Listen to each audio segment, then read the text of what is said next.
that it's not what you know, it's what you can prove, right? And we know they do not have any permission from you because you didn't give them any permission to report any of your information.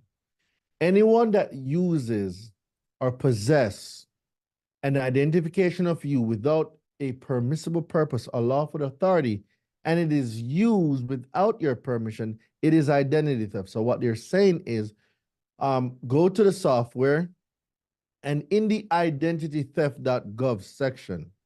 So you can do that for tonight's homework. So one, you're going to go inside the software.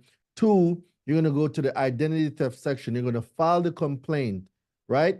And you are going to get the, they're going to give you a affidavit, right? Now, on the affidavit, you're going to list the account. So if it's the student loan accounts that the servicer is reporting, this is what we're going to list it on there. And then now in the reason, then now you put the reasons why. And the reasons are, number one, no permissible purpose, no legitimate business reason, because you do not, one, have a contract, nor have you ever done business with this institution. And as per the Fair Credit Reporting Act, for anyone to pull your information, i.e., access your consumer reports, permissible purpose must be given. And you did not give Nailnet, just using them as an example, any permission to report anything, nor have you any contractual or business obligation with said company. They have used and possessed your information without your knowledge or approval, and you are hereby requesting that the matter be looked into. So now you're going to take that identity theft report. You can fax it over. If we're talking about fast results, because I want y'all to get some fast results, in the software, you're going to see a button. It's called List of CRAs. You remember that button? Yes. Yes. So the list of CRAs, you're going to go down and you're going to find Equifax, TransUnion, and Experian. They all have fax numbers. You are going to now fax. You're going to fax this over there along with the. Why am I showing up on your timeline right now in aerobics? Because I've cracked the code to making credit repair easy, and you can do it from anywhere. Anywhere. It doesn't matter if you have a 9 to 5. It don't matter if you're traveling. It doesn't matter if you want to do this full time. And guess what? The cool thing about credit repair or being a financial literacy coach, our consultant, is no experience needed, right? You just need to start on you, get your strategy, and then use your strategies and results to help other people get the same result. It's crazy, right? And you can literally, guys, you can start off making high 5 figures, 6 figures, or multiple 6 figures doing this. You do not need prior experience. The experience you're going to need is what you're going to get working on your own credit, working on your family's credit, working on your friend's credit. Now you're going to take those testimonials, right? And you're going to let the internet know. You're going to go on Facebook, YouTube, Instagram, TikTok, wherever. And you're going to let them know, hey guys, now if you're talking about deleting bankruptcies from your credit report, we have a 4-day strategy that we can use using consumer laws to get bankruptcies deleted. We're talking about deleting charge-offs. We're talking about deleting late payments, deleting inquiries, student loans. It doesn't matter what account is on your credit. You will learn. I am going to teach you. That is what I do. So for those of you who don't know who I am, I'm your favorite consumer law expert, Doreen De Levante. I teach consumers how to repair, rebuild, restore any consumer reports, and I teach credit repair business owners how to start, grow, and scale their credit repair businesses to make an extra 5, 6, or multiple 6 figures to put them in a position so that they can have the power to purchase and basically have a better life. Your credit controls your finances. How much you pay on interest rates and accounts dictates how much you have left. After you're taxed 8 times by the government, 8 to 10 times by the government, guess what? You have to live off of what's remaining.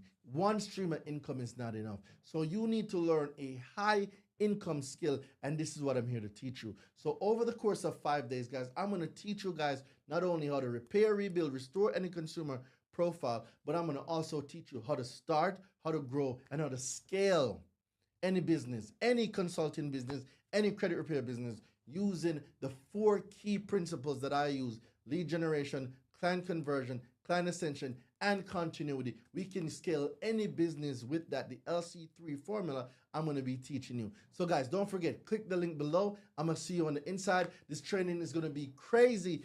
Drop the word income. If you want to make some extra money, drop the word income. Let's get your money up. Let's get your bag up. Financial freedom, baby. Let's get it. Let's go. Bankruptcy. So what I'm actually telling you right now is what we're going to go into when I start the bankruptcy. Okay. Right? Mm-hmm. And then and I am going to join the university. We're celebrating my mom's 90th birthday. Let's go. Where's Mama? Where is she? Well, she's at home right now. Okay, tell Mama Derain sends his love. Okay, and some kisses. Tell Mama I love her too. And she gets around better than I do. And guess what? When you're on, I would love to meet Mama. So when you get on for the university calls, one of the Mondays, please be over Mama's house so I can say hello. I will have her over here. Yes, either one works. Okay. Either one works. I would love to say hello to Mom. Like, I love family education. I'm very big on it. I love it because this information is what needs to be taught in the home. And it's one of the reasons why I always like when Joe show up. Joe Canada, he always got the family around. If they're not in the background hearing, like, he's really giving them the information. Like, this has to be a family-orientated mission. We can't keep this a secret anymore. So I just wanted to share that. So I'll go over those strategies with you, but you can run that play. It's the fax play. I don't use it a lot, but if you're talking about rapid results like this, you can call now, and then when you fax it over, you can call to follow up on the fax. And plus, it was the wrong address. It was which one? Address, for the Board of Education. It's the wrong address that they furnished on the report. Okay, so now that leads me to the second part. So once we fax over the information, right? Now we're talking about your complaints. You can use in your complaint that the address provided on the consumer report is the wrong address. That address does not accept dispute. And when I attempted to dispute the inaccurate information on my consumer report, I had a return to sender. So not only are they furnishing inaccurate information, they are also furnishing information that resulted from identity theft, and they are giving out the wrong information for location information to send disputes. So we're going to put that into our FTC, BBB, and CFPB claim, and we're sending those off at the same time. So what you do with that now, you open up each window. So you see, you're going to, when you go to the complaint button, when you click on the complaint button, you're going to see a list of items. You're going to see FTC, CFPB, BBB, right? So you're going to click on each one, open up the tabs, and then now you're going to get the complaint. And then once you get the complaint now, you just copy it and paste it in each of them. Like, you don't have to type over everything, just copy it, paste, paste, paste, boom, you're done. And you know, now you can go to the AI software, the AI inside the software, and have the AI give you a complaint based on what prompt you put in there. Okay. Like, I'm telling you, like, why y'all think I be in a robe every day, man? This credit repair stuff, y'all don't even gotta leave your house for it. Like, you do not need to leave your house. Yeah, I'm ready to help other people too. Oh, let's go. Listen, Proverbs 11:26.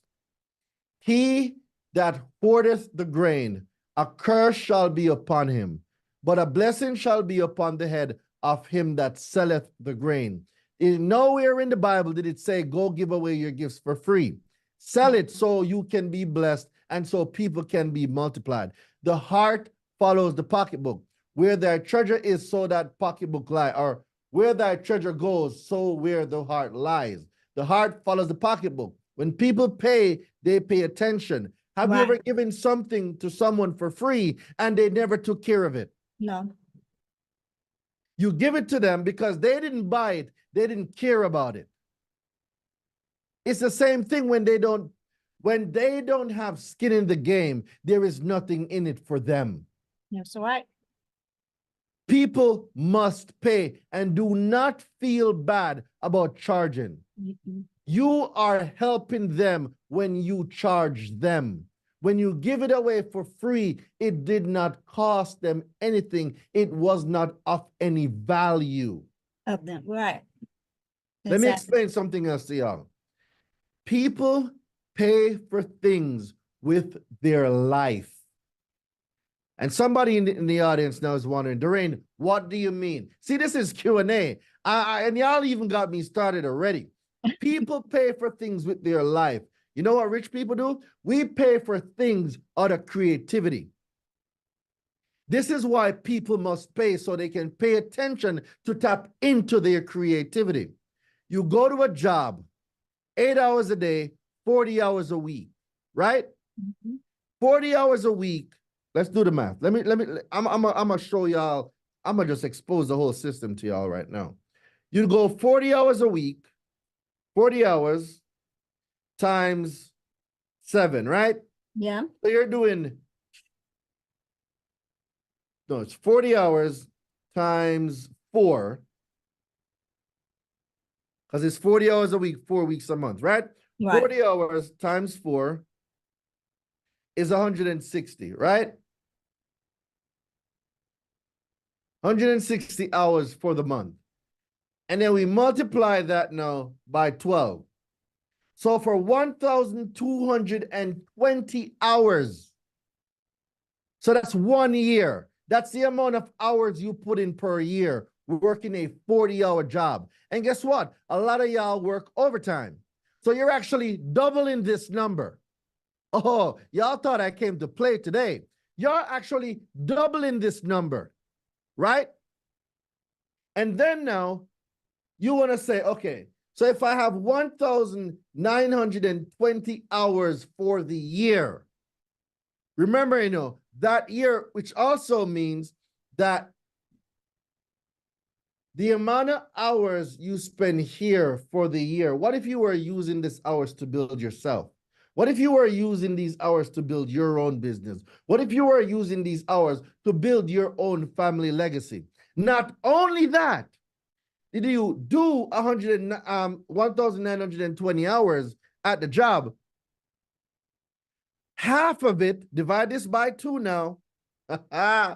Divide this by 2, and you're going to get, divided by 2, 1,920, divide by 2, equal 960. This is the amount of hours you get to take home. That income that you get, you take home 960 hours. Somebody asked me why. Why, Doreen? Because of taxes. Right. You work half of the year to pay taxes. You work half the year for free. So if you don't know, now you know. Half of the year you are working for free. So every 2 weeks out of the month, you are actually working for free. And not only that, after they tax you, guess what? You're paying taxes on everything again. So now the money that oh my God, who got me started? Who got me started? Who got me started? All right, I'm gonna behave. I'll leave this for later. I'll leave this for later. Somebody got me, Darlene. You got me started. You know. All right, I want to thank you for all your help, though, because yeah, I got a lot done in a short period of time.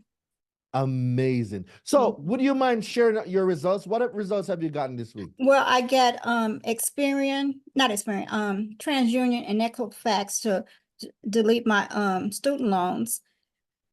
Wait. You're not just gonna pass over some student loan deletions like Oh my gosh. Yeah. Equifax, Experian, I get them mixed up. Experian was the toughest. But the other two, I breezed through them. Can you hear this? Can you hear this queen right now just talking like, oh, I just got some student loans deleted. I got some other stuff deleted. I just breezed through some stuff over here. Who's this deletion machine I'm talking to? Yes, indeed. Can we celebrate? Can we celebrate our wins? Can we drop some fire in the chat? Can we do some round of applause? So, all right, you got student loans deleted. What else you got deleted? I had it was this Alley Financial. Mm-hmm. I got them taken off. It was two of them with two different addresses. Same company, but two different addresses. I got that taken off. And today Equifax never would update my addresses. So I got that corrected today too. Mm-hmm. So there's some other things I got to work on, but I'm confident that I can get them done. Ooh. You know what? You use the word, and that's the word I want everybody to be using this week. You were confident because you are confident in the information you're receiving, and you are confident in your capabilities. Let's go. Let's go. No, thank you. Let's go. All right. Next up, who do we? Let's go. Y'all start. Oh, guys, by the way, y'all know when I drink rum, what happens, right? This is this is Spike today. So y'all know today's class is about to be wild. Just a disclaimer. Emil, who do we got next? Thank you, Darlene. All right. Next up, we have Stephanie. What's going on, Stephanie? Stephanie. Quiet. My background loud. I'm sorry.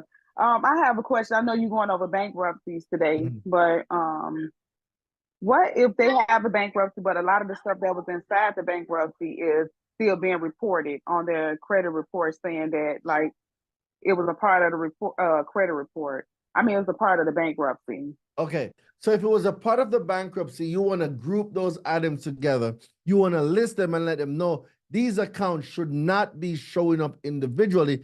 These accounts were a part of the bankruptcy, and these accounts should not be present on the consumer report. Or take a different approach. Inaccurate information being furnished. So now, if they're listed individually, it's inaccurate and it's incomplete. So now we would use the round 1, 2, round 3, 15-day method, and that should get the item deleted. Okay. So the first one, yeah. So this dispute now would be with the consumer reporting agencies, not the creditors. Okay, and then with the bankruptcy that's furnishing, we'll go to LexisNexis and all the other steps. Like yes, you run the steps. You run the play for the bankruptcy steps. Yes. Okay. And I would call too. Remember, we've gotten bankruptcies deleted over the phone. I would run the 24-hour play and call about the bankruptcy. Because it's not like we haven't done it before. We have gotten multiple bankruptcies deleted over the phone. I would run that play too. Okay, I told her to try to write down all the questions that they normally ask, like the security questions, and then we can try to call together, or I'll do it for with her or for her. And when you're doing it, get a VPN. It's a very protected network. Get a VPN, and you want to, whatever state she's in, you want to put the VPN to that state. So let me give you guys a little hack. She's here with me in Illinois. Okay, good. If you're dealing with out-of-state clients and you're doing that, because they're becoming very, with technology and how it's going, they can track IP addresses and stuff. So you guys, you want to make sure that you're using VPNs and just VPN into the state that your client is in. And if they're doing like two-factor authentication, before you go on a profile, make sure that you call the client and let them know, hey, I'm about to work on your reports. If you get a text message, let me know what the PIN is or whatever they send. So this is where communication comes in. And this brings me to my second point now. I got something amazing to show you guys tonight.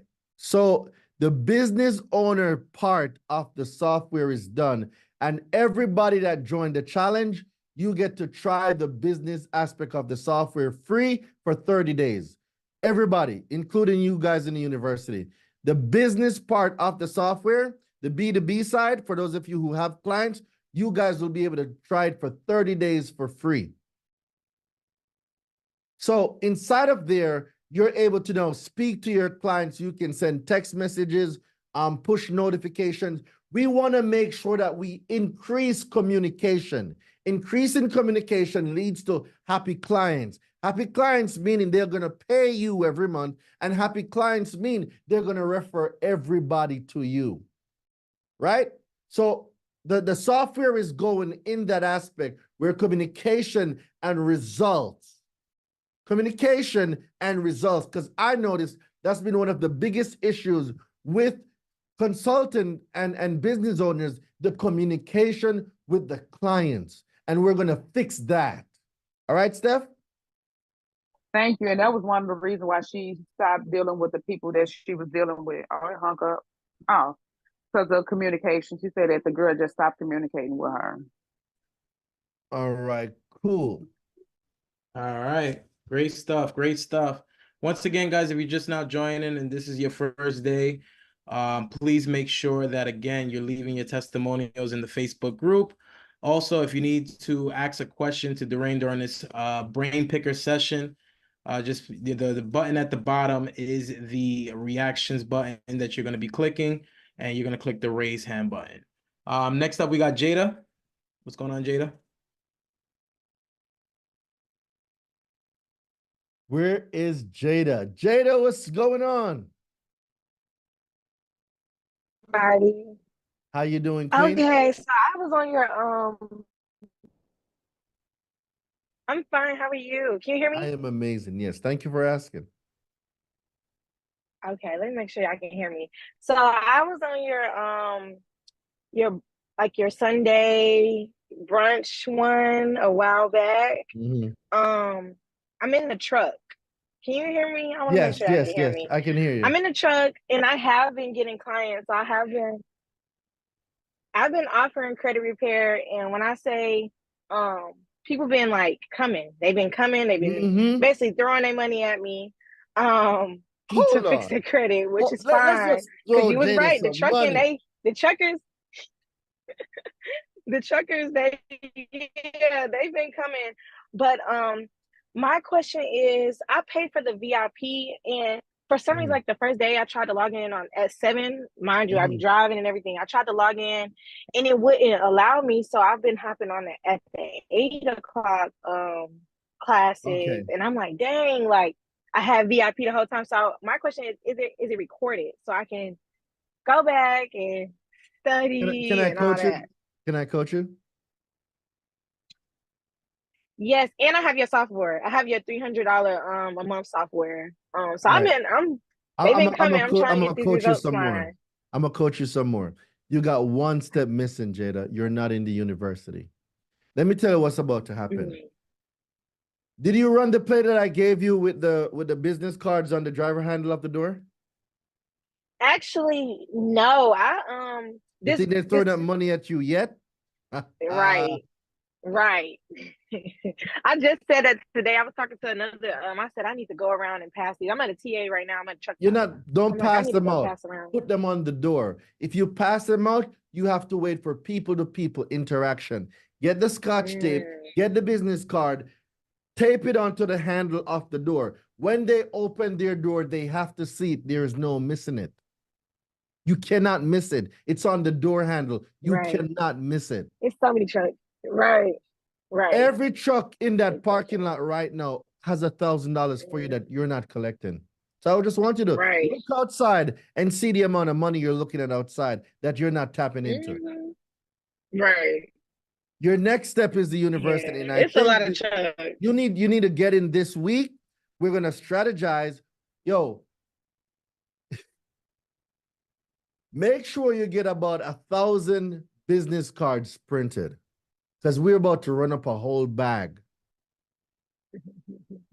What I'm giving you here today, you'll be able to join the university for free because you're going to make this money back in no time. This is an investment in your education and growing your business. So when we're talking about the software, coupled up with the marketing strategies, coupled up with what you're doing, very, very soon, unless you want to, you don't need to be in the truck. But guess what? Being in the truck now brings you. I don't want to be here. True for right now, but there's I don't want you to overlook this part, and it's very important. You know, we all want to be at level 4, 5, 6, 7, 8, 9, 10, but sometimes we got to spend a little time on level 1 to do the groundwork. What this means, if you have 1,000 or 2,000 business cards, Jada, all those business cards need to be taped onto a trucker's door. This is the part of the work you cannot skip. You cannot skip this part, right? And then now, oh my God, I'm gonna just give you this next piece. Then we're talking about you getting equipment now in your truck and you're going live. And we're talking about credit in the trucking industry. You don't need to speak to nobody else. We're gonna talk about podcasting now with you, right? You out of your truck, so other truckers know that I'm one of you. Credit and trucking. Like, I'll come up with a different name later. You can find something. But what you're going to do now is you are going to be bringing them to you. And then I'll be teaching you about the digital play. Oh, just get in the university, girl. Stop playing. Stop playing. Okay. So when Emil will take care of you. All the calls are recorded. Don't worry about missing a call. You will have access to over 1,500 Zoom recordings. Every Zoom that I've ever done is recorded. When you're in the university, you have access to every single one of them. Okay. I got you. Make the step thank you. and let me do my part. Do your part and let me do mine. I got you. Okay, thank you. No problem. Good stuff. Good question, Jada. And just to pinpoint on that, guys, like, I want you guys to take notice to the chat, right? So Tanisha just asked for a resource. Karen just gave her a resource, right? That's the type of stuff that happens in the university. So if there's things that you need and there's assistance you need from other people, there's other people in the university that's kind of helping each other with whatever, whatever you need. So, I mean, look at the chat and what just happened. That happens in the university every day. So I want you guys to take that into consideration as far as the university and the things that it can offer you. But good stuff, Jada. Next up, we got Eve in the building. What's going on, Eve? Oh, yeah, we're going to turn up, man. We're going to turn up. Everybody, we're going to turn up. Just wait until I do the Credit Repair Business Owners Challenge. I'm going to turn up. Y'all think I'm crazy yet? Just wait. Hello. Who do we got? I know that voice. That sounds like Eve. Oh my goodness, I talk too much. Now you recognize No. Remember, I have an accent. So when I hear unique voices, they just automatically registers. Got you. I forgot my question. I had two questions. I forgot. Yes.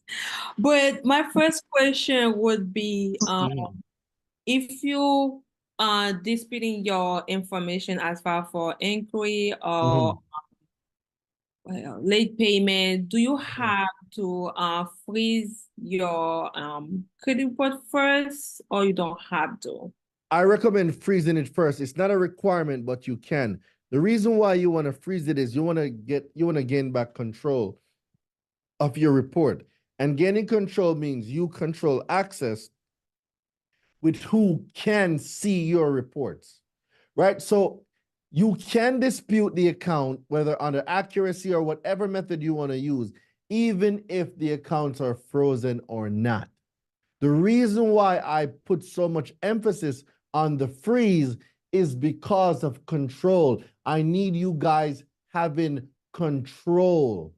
When the reports are not frozen, anyone can have access to your records, to your information. And we don't want that. That's why I stress so much. You need to freeze these reports. Okay. Yeah, today I just received a notification talking about somebody get on my report and then they say JP Mortgage. I mean JP Morgan and Chase. GMP, yeah, GMP, whatever. So I even went on my score IQ, he called, Mhm. and then he said the same thing. Like they report my credit today, and then he say your balance is 0. I'm confused because I don't know Pulling what's. for what?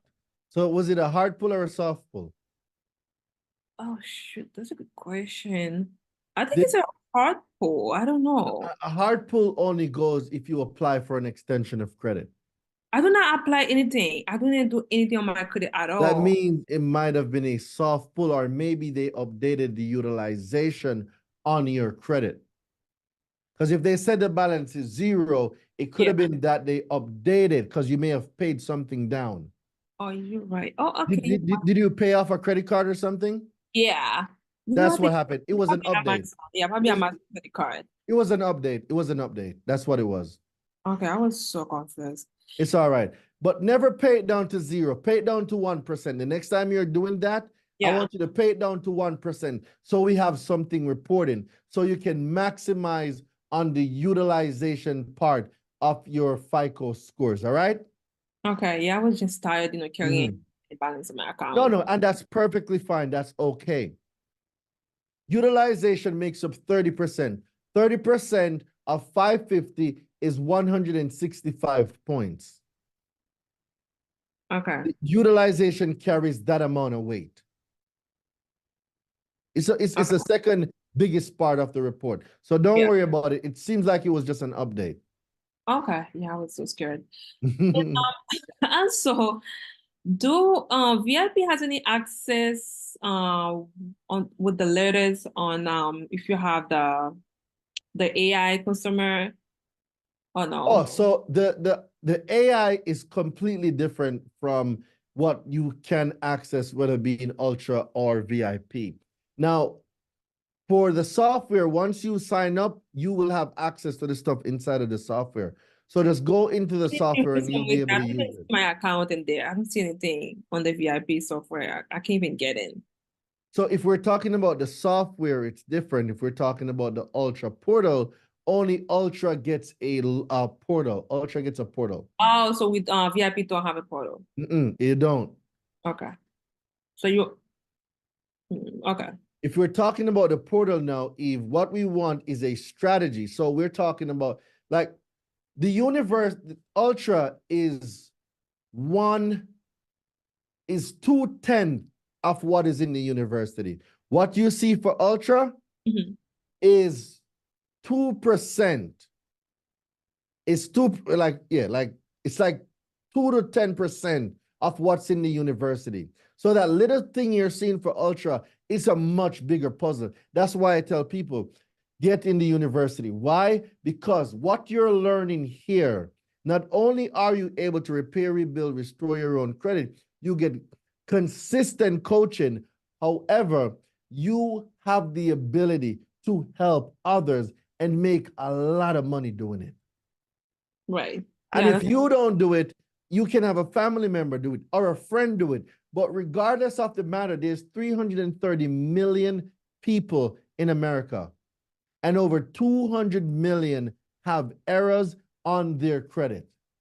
No, I mean, trust me, like things that you taught in this couple of days, I blow minded. Like I call friends and I even ask them, did you ever know about this? They was like, nope. And I'm like, yes, that's why I'm in this class, man. I need to teach my family and then, that close to me. I want so to important. It is so important that we bridge the gap of the educational deficit that we've had for so long with the information that we know. We must do this. We must. Absolutely. Yeah, especially the student loan. Like that's the one shocked me. I was like, I never knew. Lastly, like if we're disputing the student loan on our credit and also like late payment and encourage, should we call or should we send a letter, like a mail? Both. You can do both. It doesn't have to be either or. Okay. You can do both. Awesome. Tomorrow we'll be doing that. Thank you so much. Put some work in. I got you. All righty. Good stuff. Good stuff. Next up, we got Martin. What's going on, Martin? Talk to us. You're on mute, Martin. Martin, I think you're on mute, my brother. Oh, am I unmuted? Yeah. What's good? What's goody, my guy? I hope you're having a good day. I'm at work. Amazing. Actually, I'm not letting anything stop me. I wasn't able to be here yesterday, but I'm here right now. That's what matters. So I'm gonna kind of like speed question you real quick because it's yesterday, right? So just now you did just mention what was it, late payments. I was a little bit confused about whether it should be calling or sending them out. So thanks, Queen, for getting that one out the way. Okay, Then so late you mentioned payment. So faxing. one at a time. Sure, Let's sure. Go ahead. Go knock ahead. it up quick. All right, so Yeah, late that'll be awesome. payment, you can do both. You do not have to do either or. You send the letters off, you still call. We have gotten multiple late payments deleted over the phone. The fastest we've gotten late payments deleted was 1 hour and 30 minutes.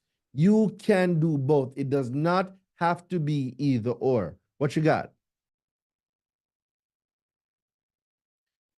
Did I lose you, Martin? Martin going Yeah, once. go ahead. Go ahead. Make Okay. it sound more. Yeah. So what Yeah, else I'm you got? listening. Yeah, so basically, the faxing part. So when there's a letter, traditionally, the actually says letter, but Your, or mail, right? your, But are we able to fax Martin, that? your audio isn't really clear. I'm not able to follow your sentence. Yeah. Oh, okay.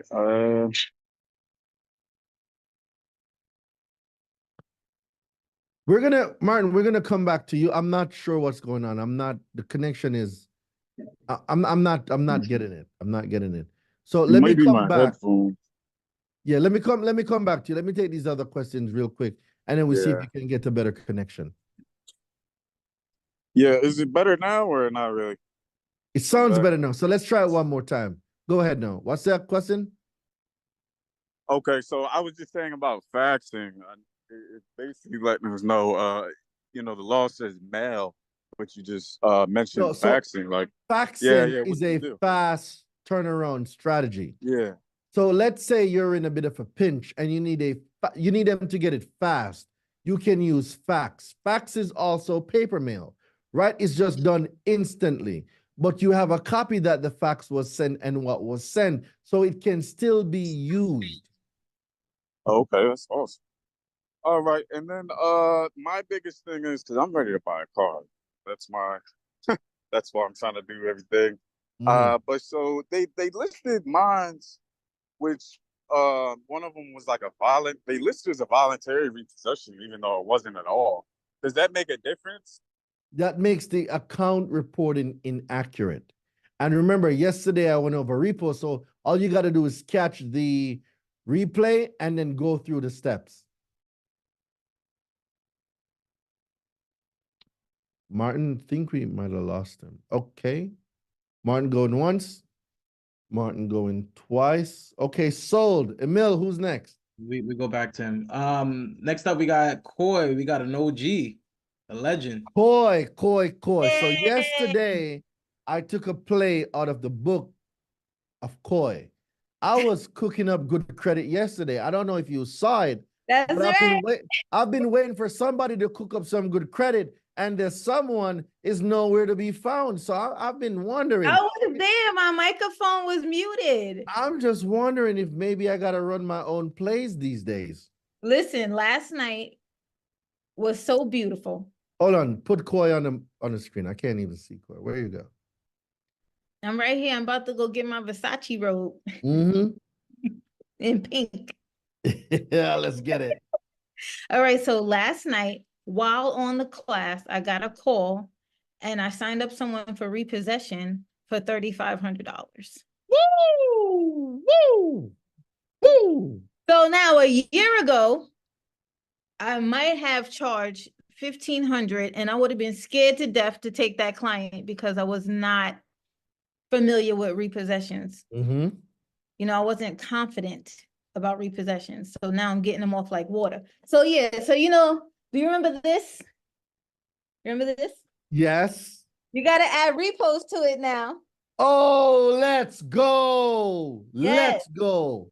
Student loans, bankruptcies, and repossessions. Let me ask you a question. When you joined the university, did joining the university add more income to your existing income? Yes. Okay, for example, like I said, I would have charged 1,500, but I might not have even taken that client because I was really scared about repossession. Mm-hmm. I wasn't confident that I can get it off of someone's credit. So when a person called me yesterday after being in your class for a year, they said, "Can you do repossessions?" Hell yeah. Have you made the money back? No. Say it again. Have you made the money back that you used to join the university? Oh, I made it back between yesterday and today. No, seriously, I got a client for 2,500. I got another client for 25. I got two 2,500 clients today, and last night was 3,500. The best. And I did not clock in anywhere. The best is not the cheapest. The cheapest is not the best. Guys, Koi's business doesn't take away from any of you business in here. Every one of you have the potential and the mental capacity to do this same thing. Guys, I am telling you, what you're thinking, oh my God, Doreen, the university is too much. I am telling you, you are looking at planting a seed. When you plant a seed, it has to grow. And when it grows, you can eat the fruits. Some of people want to eat fruits and you didn't plant no seed. This is a small investment to what you are going to reap. You need to be confident in your decision. You need to be steadfast in the things that you do, and you need to know that consumer law works. It works. It is You have to do the work. They have to do the work. Shout out to you, Coy. Give me like a virtual high five. Really, no, you got to do the work. Like 2, 3 o'clock in the morning, I'm studying the law. It's 2, 3 o'clock in the morning, I'm falling asleep listening to your videos.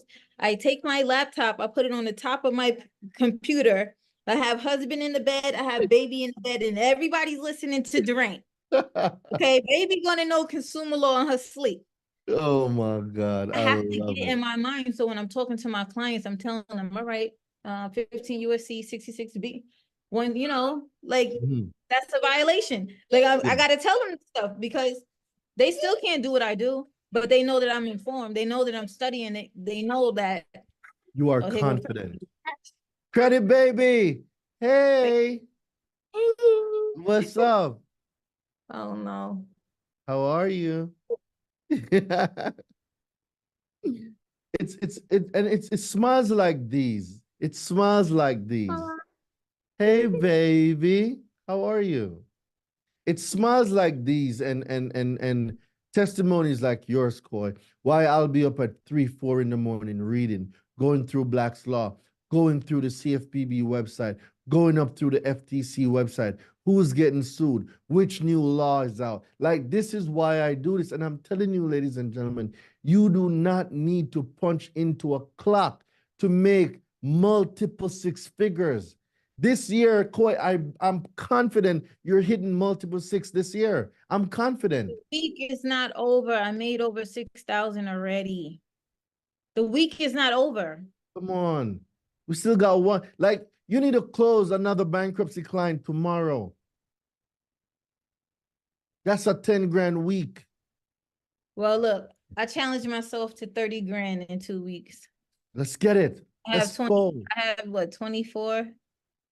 No, more, less than that now. Less than that, because I did 6 already. You see how the numbers change? Like, when you just started the university, how much were you making when you just started? I was charging people $1,000, and I was nervous, and I thought that was too much.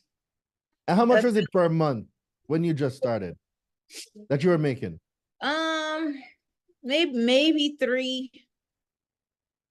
Look at you cringing now, thinking about the number. I know. Y'all got spoiled. That's the other thing. Y'all are getting spoiled.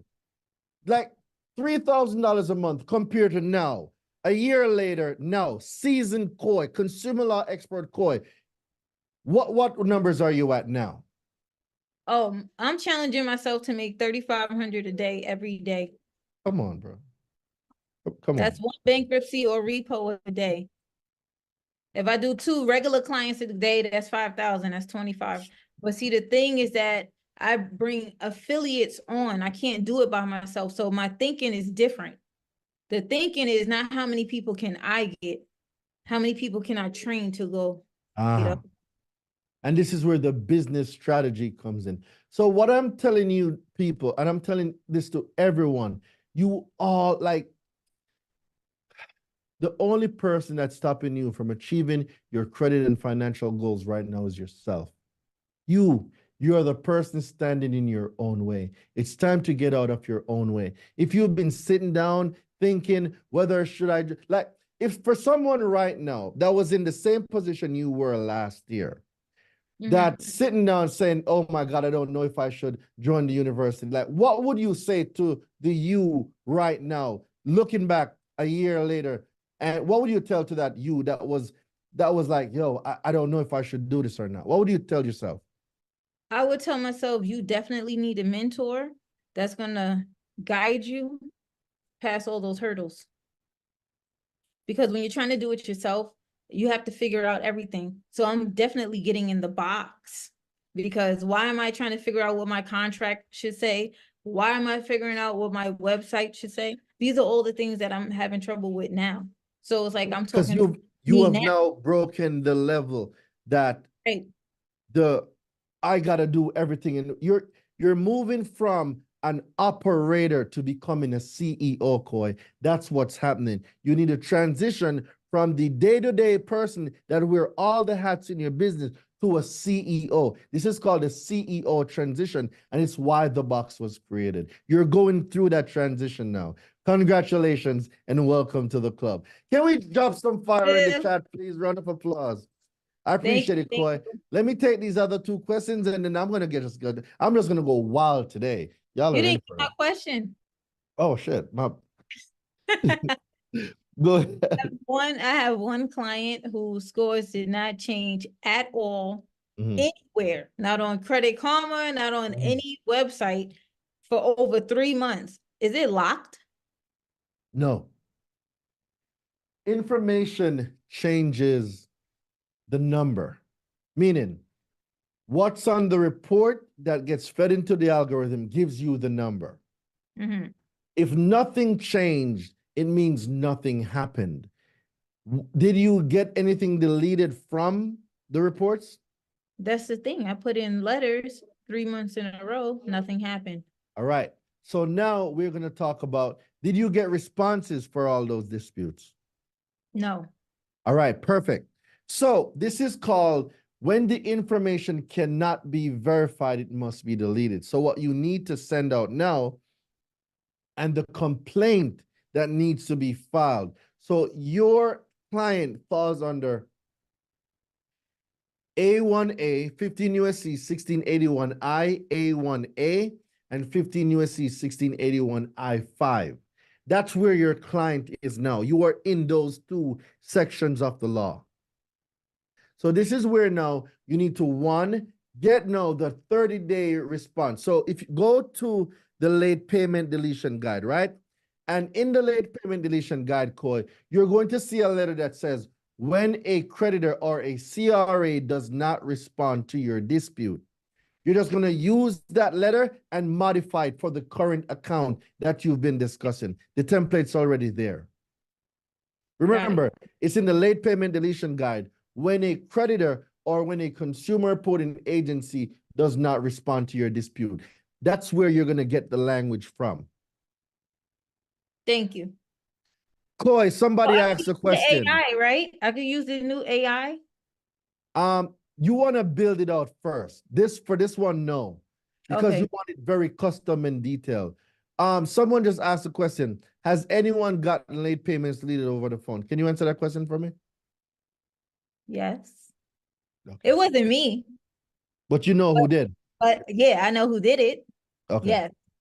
All And right, it just was wanted done to, in a I matter wanted of somebody else to answer it and not me, so they can know that the rain is not just blowing fire. All right, no, thanks, that's Koi. the thing happening. Thank you. Yep, remember, late payment deletion guide, when a creditor does not respond, that's where you want to go. All right, thanks. Awesome sauce. All right, good stuff. Good stuff, Koi. Next up, Win. What's going on, Win? All I do is win, win, win, no matter what. Chill, chill. Hey, Durae, how you doing? Hey, Coy. How Hey, you Durae, doing? how you doing? Good I evening. am amazing, King. Thank you. How are you doing? Coy's blowing my mind. I don't know what to say about that woman. She's doing it. Real quick, I think you touched on it briefly the other day, but I got in late. But I have a client that's asking me, how do you deal with getting an eviction off the credit report? The same way you would a bankruptcy. Bankruptcy and eviction, you get deleted, you delete them the similar way. They're quote unquote public record. However, before I start, I am going to touch on the secondary consumer reporting agencies where that information might be. How does the client know there's an eviction on their credit? They pulled the report. Well, I All know. right, good. Now, who did they pull the report from? That I don't know. They're supposed to be sending it over to me. All right, so we need to know that. So these are the things that you need to know. You ready? Yeah. First, we need to know where they pulled the reports from. That's the first thing, right? And then when we know where they pull it from, then we go dispute it under inaccurate information, correct?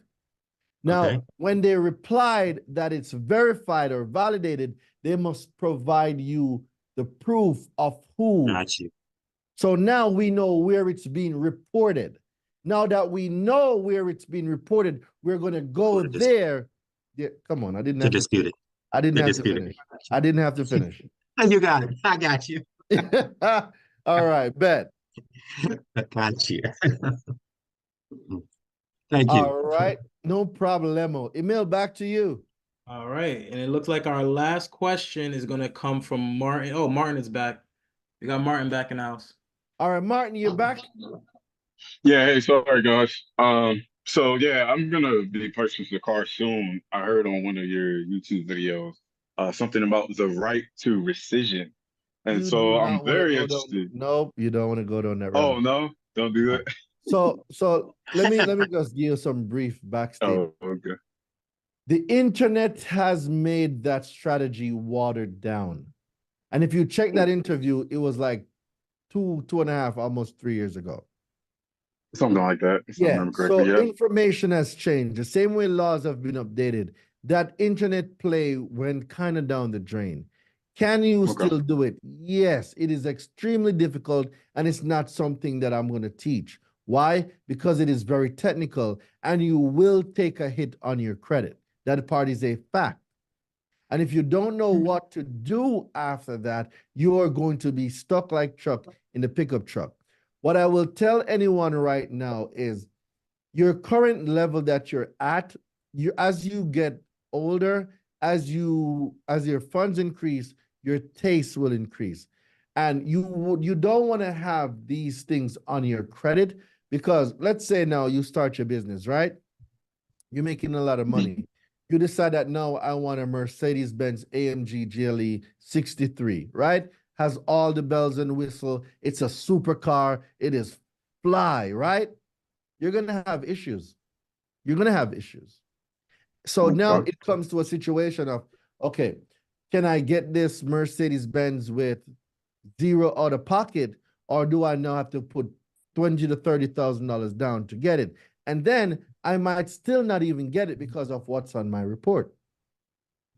And then let's say now, after you're making multiple six figures, you hit your seven figures, and you decide that, yo, it's time to upgrade to a Lambo. And they pull all your car history or your auto report. Do you guys know that you have an auto report? There's a bank report, there's a bank scorecard report, there's an auto scorecard report, there is a mortgage report. There's reports for different things. So when they pull that report, and they see delinquent, you are not getting that Lambo. You're not. So let's right now, what I'm saying is don't cut your nose off to spite your face, because you might need your nose in the future. Right. Okay. Yeah, no, I have thank God I have quite enough money to, be able to do all that. But obviously if I could But the potentially get point myself is, you don't want to use your money. You want to use the bank's money. Keep your project money too, yeah, for your true, investment in right. your real estate, to build assets, to gain cash flow. We want rental properties. We want Yeah, multi-families. We right. want Sure. Airbnbs. That's what you want to use your money for, to create more money. Remember this, poor Yeah, people, yeah. and I'm not here calling you poor, but it's just something that I have to explain this way. Poor people believe the purpose of money is saving it. You know what us rich people believe the money is for? It's for spending it. And how we spend it, we use it to multiply and make more money. Your sole purpose right now should be expanding your net worth, gaining assets, setting yourself up to be financially free, not to go use your money to buy a car. No. We use the bank's money for that. And what you use your money to buy an asset or to create an asset, that asset now pays for that liability. That's the direction I want us to go. Nice. So not And because so you my have it last question. means you're going to spend it. Go ahead. Yeah, no, definitely. I agree with that. That's with that being said, yeah, my last question is just a finance charge. The finance charge, I reviewed the video from yesterday. So just correct me if I'm wrong. I believe this is how it works. The finance charge is supposed to include gap insurance. Correct. So That is correct. when somebody defaults slash fall behind on their payments, if that company has the gap inside of the agreement, then that person wouldn't have to pay Mm-mm. for the No, remainder. that's not what it That's means. So true. Yeah. definition, we have to comprehend definition. The definition of gap insurance is the net difference from what is owed and what the car nets, meaning what it currently values. The gap insurance covers that difference in the event of an accident where the collateral is a total loss. Okay. Right? So if the vehicle is total, so let's say now you went to get your AMG GLE, right? 63 coupe, all the bells and whistle, right? And you're Yeah, driving, and some idiot hit your car, and then the car got total. You're completely fine, but the car is total, right? yeah. And let's say now when you drove off, the current value, the market shift, and you paid a 100 grand, you financed 100 grand for this car, but then the net value of the car now is worth 80,000, right? That's what they say that it's worth. The difference between the 80,000 and the 100 that you owe, the gap insurance covers that, but it only works when the collateral is in an accident, it's stolen, or there is a total loss. Okay. So when your vehicle get total, that deficiency between what the vehicle currently value and what you finance it at, the gap covers that. Okay, so you're talking about an actual accident. That's what the definition of a gap insurance is for. It's for an accident, whether it is stolen or total loss. Okay. Yeah, I actually had gap insurance, thank God. I actually have something on my credit. It's all paid off because Gap paid for it. It was like a $16,000 loan. And they basically I only had the car for about like 2 months until it was the total loss. And they Okay, did actually activate the Gap. But got yeah, you. that's it. That's it. I just want to make sure I had everything, Yep. understood, But what I want you to comprehended know, correctly. yeah, what I want you to know too is do not pay for gap insurance out of pocket, nobody. Because once there's a finance charge involved, the gap insurance comes out of your finance charge. So if you're at any dealership and they're telling you that you have to pay for gap insurance, that is a lie. The gap insurance is included in your finance charge. And if they tell you otherwise, pull up 15 USC 1605 and go down to, I believe, A5. All right? All right, so we are about to start the streaming. Ladies and gentlemen, all right, let's welcome general admission in the building. General admission, welcome, welcome, welcome. You guys missed a lot as always. You know me, I always say, yo, you need to be in the room. Get in the room if you want to get the information, get in the room. So as we switch over to the vibe, I did say I was gonna start. What did I say? Emil, so let's make sure everybody's on mute for me, brother. Mm-hmm. All right. So as we move over, I wanted to touch something. Somebody had asked, I think it was Win, that asked about the eviction. So let me show you something real quick, Win. Audio check 1, 2. Emil, how's my audio? How are you hearing me, brother? You're good to go. All right. So let me show you something real quick. All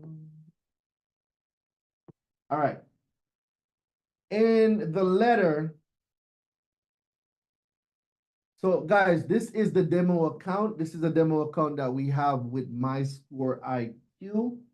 This is the standard demo, and I'm going to show you the enterprise demo in a minute. There is a section where we look list of CRAs. The list of CRAs when you go, let me go back over. So I want you to pay attention. So in the software, when you go to this part of the dashboard, right?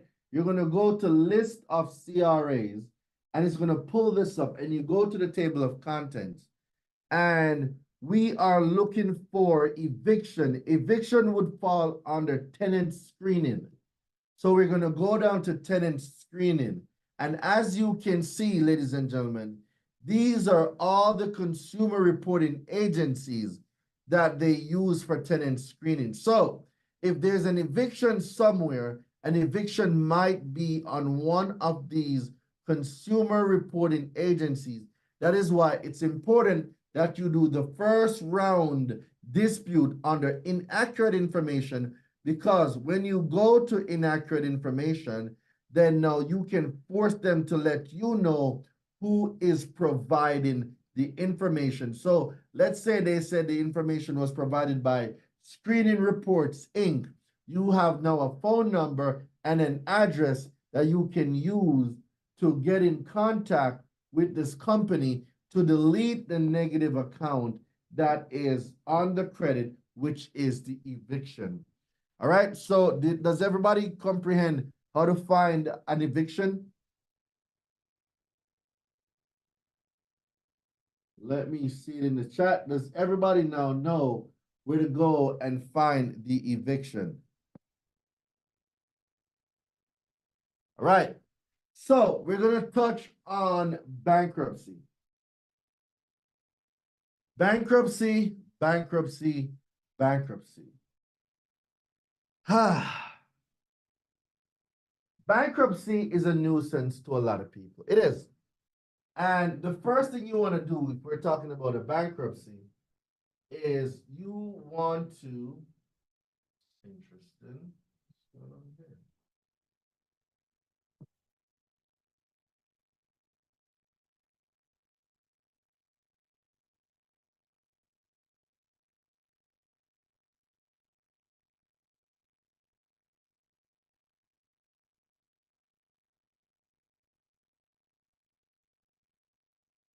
This thing is giving me a hard time today. What's going on? Why are you not being compliant today? All right, let's go to Google. So the first thing you want to do with bankruptcy is you want to send a letter to the clerk, right? You want to send a letter to the clerk, and basically this letter is asking the clerk, hey, do you report to the consumer reporting agency? You may be offline with limited connectivity. This is interesting. What's going on today? File could not open. Okay. Hmm. I will re-upload it for you. Seems it's not opening. Yeah, I'm like, what's going on here? All right, Wi-Fi is good.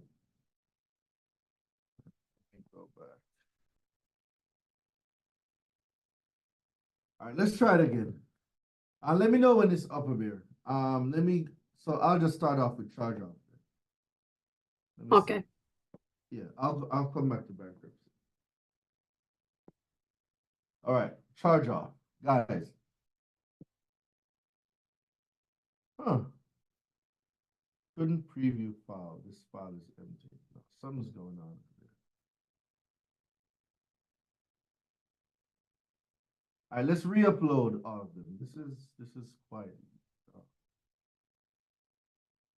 yeah.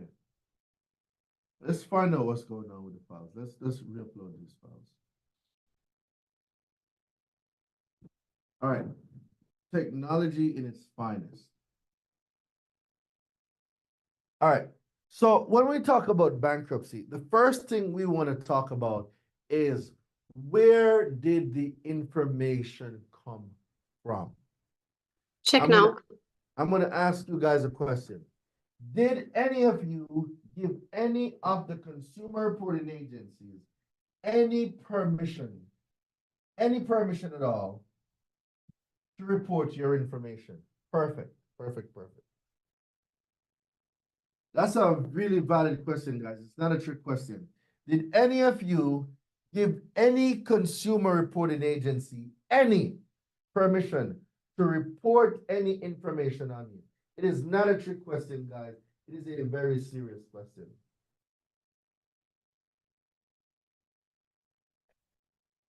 All right.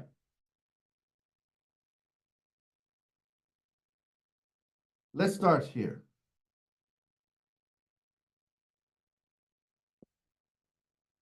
I don't know why this letter keep going back to this damn thing, but it should.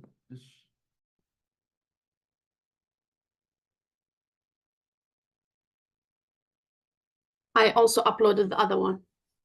Okay. Something's going on today. Technology don't want to technology.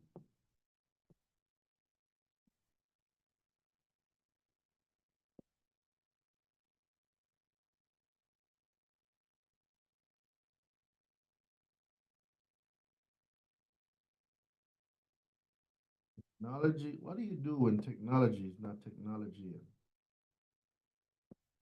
Well, you figure it out, Doreen. That's what you do.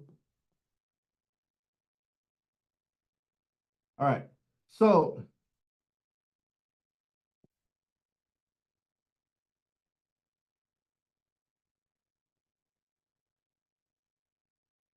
this was, I mean, do you have any idea why this keep going back to default? Because this letter was updated months and months ago, but it keeps going back to default. All right, we're gonna go through it, ladies and gentlemen. All right, so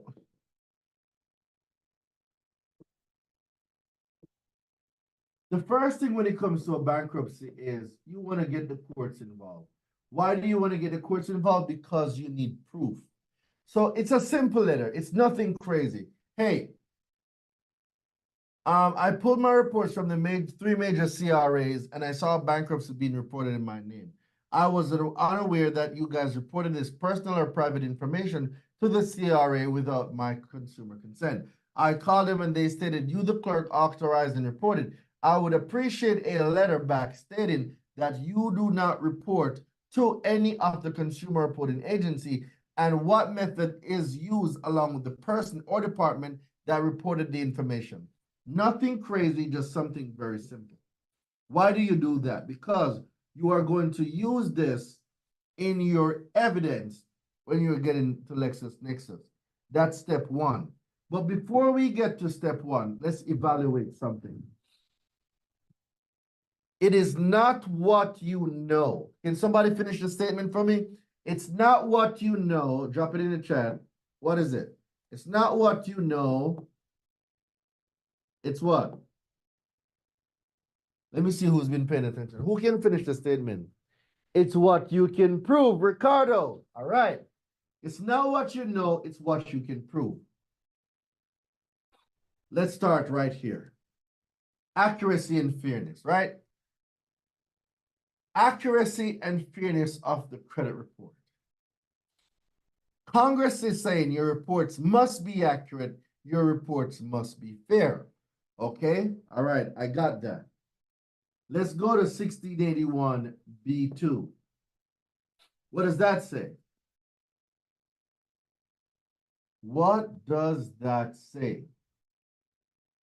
Abby, put the entire bankruptcy deletion guide in the bankruptcy section. Yeah, I already did. Perfect. So, permissible purpose of consumer reports.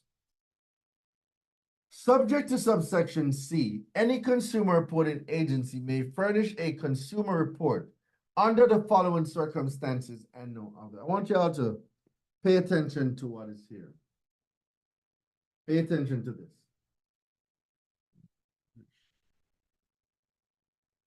Pay attention to this.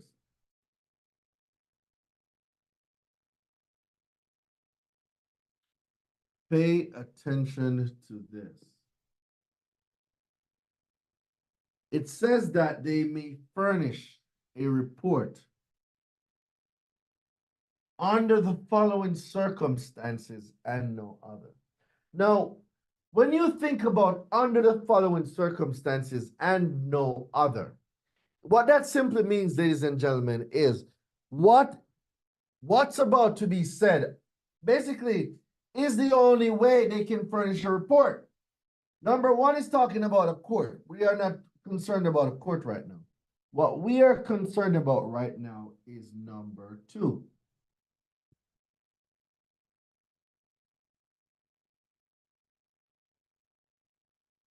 Aren't you not on the right hand side?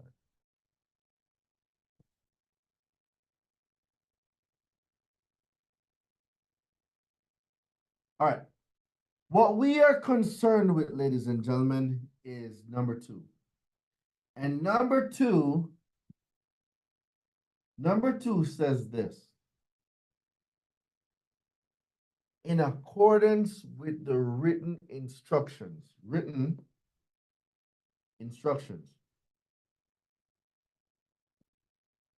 of the consumer to whom it relates. Written instructions of the consumer to whom it relates. A consumer report can only be furnished by a consumer reporting agency with written permission from the consumer. Do we all agree that that statement is true? Can we all agree that that statement is true? Is it yes or no? Just let me know what you think. Is that statement true? It's right here, and this, I'm sure this was made before I left Jamaica and I came to this country.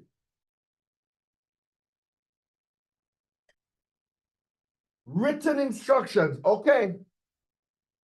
Somebody drop written instructions in the chat for me. It's not what you know, it's what you can prove. Somebody drop written instructions inside of the chat for me. All right, cool. Doreen, where are you going with this? I'm a little confused, Doreen. Where are you going with this? Just stick with me for a second. I'm going to make it all make sense to you. Okay, before we go here, let's go here, EB. Well, look at this. Accuracy of the report, right? Accuracy. Whenever a consumer reporting agency prepares a consumer report, okay, who is a consumer reporting agency? The term consumer reporting agency described in section 1681 AP. 1681 AP, okay? We need to find out who a consumer reporting agency is. And it says what? AP, right? We're going to go down to P. LMNO P. So now, we have the definition of what a consumer reporting agency is.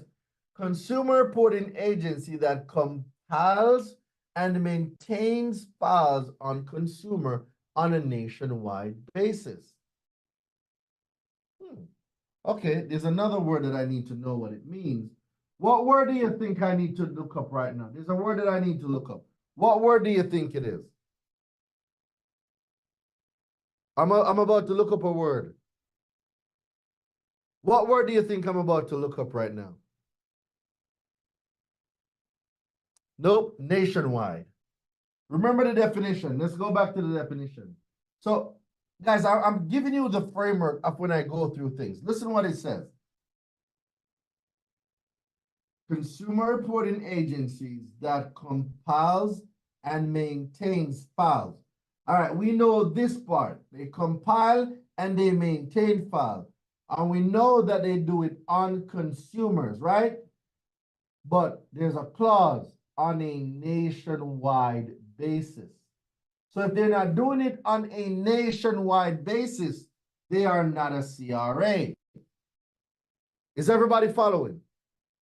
We know that a consumer reporting agency compiles and maintains files, but do they do it on a nationwide basis? That's the definition we have, right? Okay. So now, let's go find out what a nationwide basis means. What does nationwide basis mean? Nationwide basis definition. Because I want to know what it means. What does nationwide basis mean? A wide basis refers to a big gap between the current price. No, not that.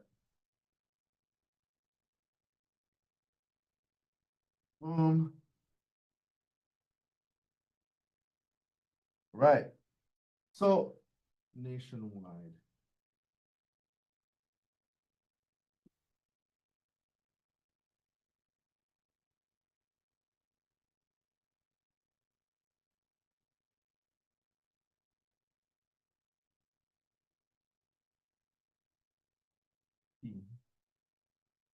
Nationwide basis. Nationwide basis. So we're not getting a good definition for nationwide basis. So what are we going to do? Well, nationwide basis definition.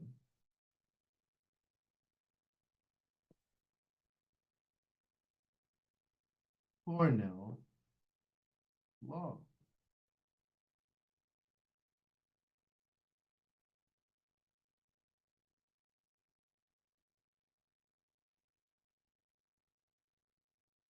So as you can see, we're not getting no real definition for nationwide basis. So now we can use nationwide basis to our advantage. And how do we use that? It says nationwide basis. There is no real definition for what nationwide basis is. So you are able to now use your own discernment. Doreen, what does that mean? Okay. See, the term consumer reporting agency that compiles and maintains files on a nationwide basis means a consumer reporting agency that regularly engages in the practice of assembling. All right, let's highlight some words here. Let's highlight some words here. Assembling, evaluating, and maintaining for the purpose of furnishing. Okay. Let me ask you guys some question. Does LexisNexis assembles consumers' information? Yes or no? Just drop your thoughts in the chat. Okay. Does LexisNexis evaluate a consumer based on the report? All right. And does LexisNexis furnish consumer reports? Just let me know, yes or no. All right. So if they do this and they meet the category, they are a part of the category, they're a part of it, right? It simply means that if it's a duck, if it walks like a duck, if it quacks like a duck, it's a duck. It is not a pigeon, it is not an eagle. A duck is a duck. It walks like a duck, it talks like a duck, it quacks like a duck, it's a duck. A consumer reporting agency is a consumer reporting agency because they compile, they assemble, and they furnish information on a consumer. LexisNexis, LCI, Sage Stream, ARS, Innovis, TransUnion, Experian, Equifax, Clue, Early Warnings, all are consumer reporting agencies. Are we clear on this? Yes, no, maybe so. Yes, no, maybe so. Yeah, we're good? I bet. So now, furnishing consumer reports to a third party bearing on the consumer's credit worthiness, credit standing, credit capacity, each following regarding consumers residing nationwide. So nationwide, ladies and gentlemen, is the United States,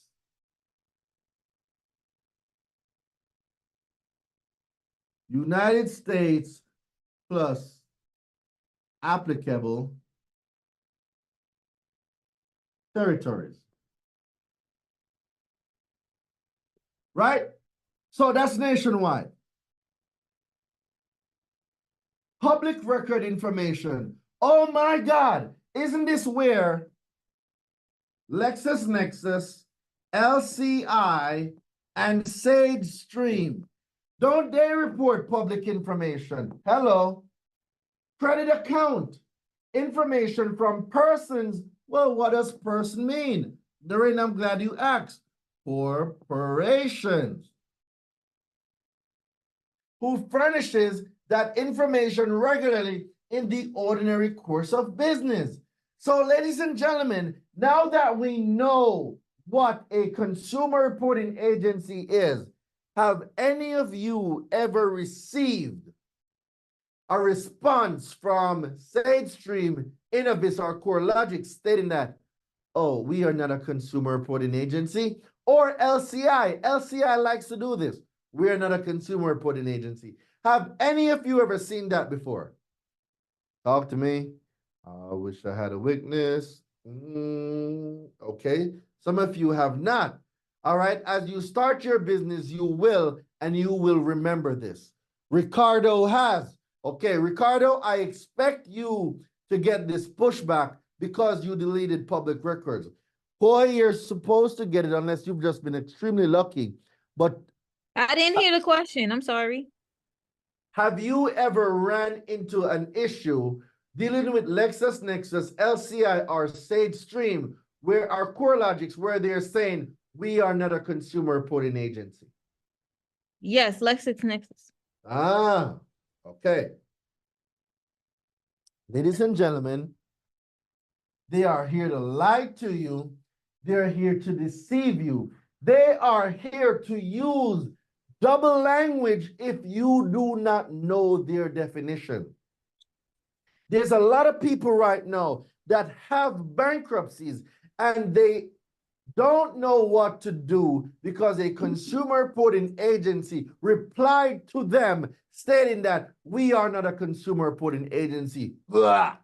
Rubbish, garbage. You know their definition. You know their true name. You will not be deceived anymore. You cannot unlearn what I teach you. That is a fact. All right. So now that we know their definition, Doreen, how do you put all of this together? Emil, I think there's a feedback somewhere. Double check on that for me, brother. How do you put all of this together, Doreen? How? Well, Now we know who consumer reporting agencies are. They cannot hide from us anymore. We know who they are, right?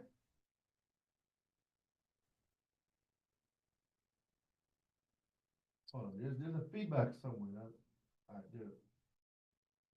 Guys, make sure you're catching this feedback because it's like throwing off the whole thing. Now that we know their name, let's find out what they must do. I want you to take a look at this. 15 U.S.C. 1681 EB. Whenever a who? Whenever a what? Whenever a who? Whenever a consumer reporting agency prepares a consumer report, it shall follow reasonable procedures to assure maximum possible accuracy. Maximum possible accuracy of what? The information concerning the individual. Who is the individual? The individual is you, right? You are the individual. You are the individual, right? So they must furnish correct information on you, all right? So now we have step 3. Doreen, where are you going with this? I'm following you, bro, but I still don't know yet. It's all right. Let's go down to 15 U.S.C. 1681 Q. I'm going to make all of this make sense now. I'm going to put everything together. Obtaining information under false pretenses. All right. I want to call on someone. Who's been paying attention? Who has been paying attention? I want to call on someone. The first person to put me in the chat, I'm going to call on you. Let me see who's been paying. I'm going to test somebody's gangster right now. The first person to put me in the chat. Who's going to be the first person to put me in the chat? Martin. Damn. Homeboy was quick. All right. Martin, off mute. Emil, can you off mute Martin for me? Martin, what is the first thing that a consumer reporting agency needs before they can furnish your consumer report? 15 U.S.C. 1681 B2. What does it speak on? They need your permission. Permission. 100 points for Martin. Yes. Thank you very much, Martin. You can go back on mute for me now.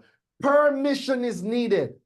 Permission is needed. A consumer reporting agency can furnish a consumer report or may furnish a consumer report under the following circumstances and no other, with written permission or written instructions from the consumer to whom the report is related to. They cannot furnish your information without your permission. Doreen, what does that mean? Any person who is a person. Can somebody tell me who is a person? Who is a person? What does the word person mean?